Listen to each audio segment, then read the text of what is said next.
Historical events on December 3rd. Have you ever wondered if certain dates hold a strange, unseen power? It might sound like something from a movie, but when you look at the history books, some days just seem cursed. Let's take December 3rd. For many, it's just another day. But throughout history, this specific date has been marked by some of the most devastating natural disasters, leaving behind stories of immense loss and incredible survival.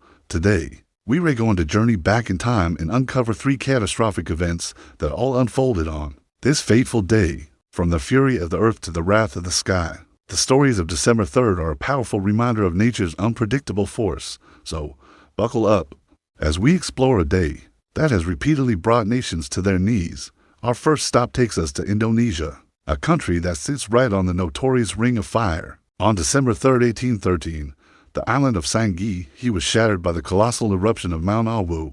This wasn't just a puff of smoke, it was a cataclysmic explosion that sent a pyroclastic flow, a superheated cloud of ash, rock, and gas racing down its slopes at terrifying speeds. Imagine a wall of destruction, hotter than an oven, moving faster than a race car, incinerating everything in its path. Villages were wiped off the map in an instant. The eruption was so violent that it triggered a tsunami, sending powerful waves crashing into the coastline, adding another layer of devastation. By the time the ash settled, thousands of lives had been lost, and the landscape was forever changed. Mount Awu's eruption in 1813 stands as a grim testament to the raw power brewing just beneath our feet. Fast forward over a century and a half to December 3rd, 1967.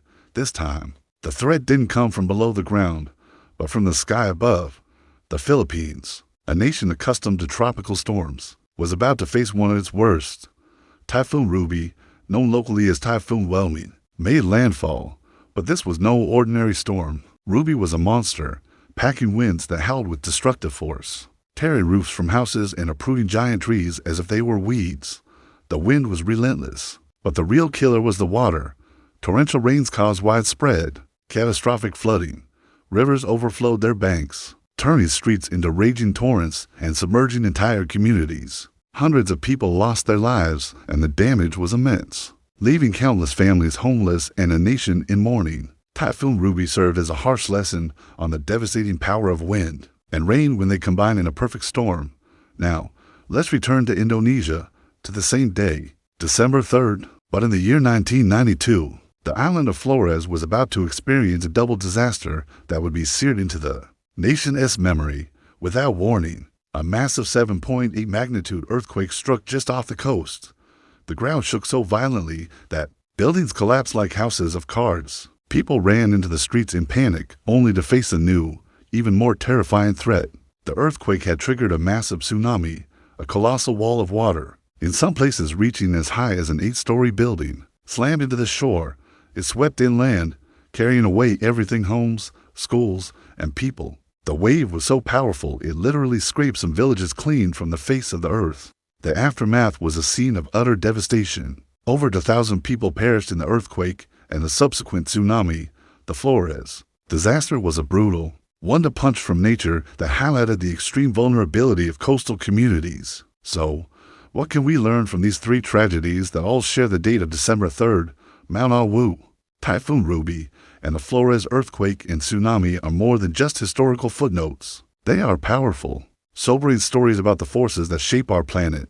They remind us that while we've made incredible technological advancements, we are still at the mercy of nature. But these events also tell a story of human resilience.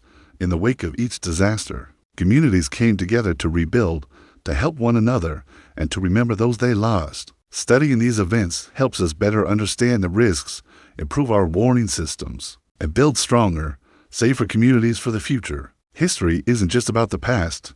It's a guidebook for a better, more prepared tomorrow.